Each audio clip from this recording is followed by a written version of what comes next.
Napapanik ang mga pasaherong sakay na nagkaaberyang tren ng LRT-1 sa Central Station. Mistula kasi silang natrap sa loob ng bagon dahil ayaw bumukas ng pintuan ng tren. Nakatutok si Lay Alves. Sa kuwang ito ng estudyanteng si Kurt Ebol, pasado 9:30 ng umaga kahapon, kitang-kita ang nakatigil na tren ng LRT bago makarating sa Central Terminal Station. Ayon kay Ebol, walang aircon ng tren nang bigla na lang tumigil.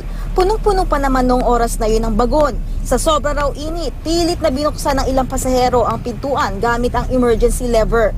Mahigit 20 minuto raw silang natenga doon bago dumating ang isa pang tren para itulak sila patungo sa Central Station. Pero pagdating sa Central Station, ang bagon na pambabae ayaw bumukas ang pintuan. Hindi tuloy makababa ang mga pasahero. Ang mga pasahero na trap sa loob, nagpapanik na. Ayon kay Ebol, sinasabi ng mga pasahero sa loob na may hinimatay na silang kasamahan dahil sa init.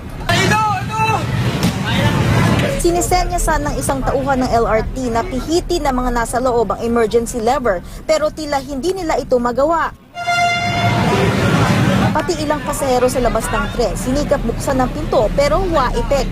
Di tuloy maiwasang mainis ng ilan. Ito yung sistema ninyo.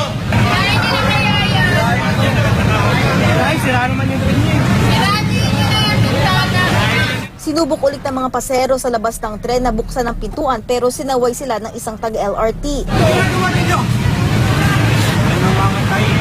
Mamatay sila oh. Ginagayda po natin sila po sir. Huwag na kayo makikialam. Hindi malinaw sa video kung gaano katagal bago nabuksan ang pinto at napalabas ang mga pasahero. Ang Department of Transportation and Communication, inaalam na kung ano ang eksaktong nangyari. I have to check that clearly ang LRT-1, ang pribadong sektor na LRMC, who is operating that.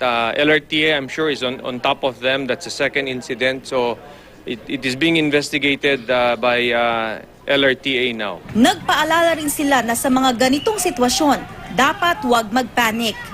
Lay Alves, Nakatutok, 24 Oras.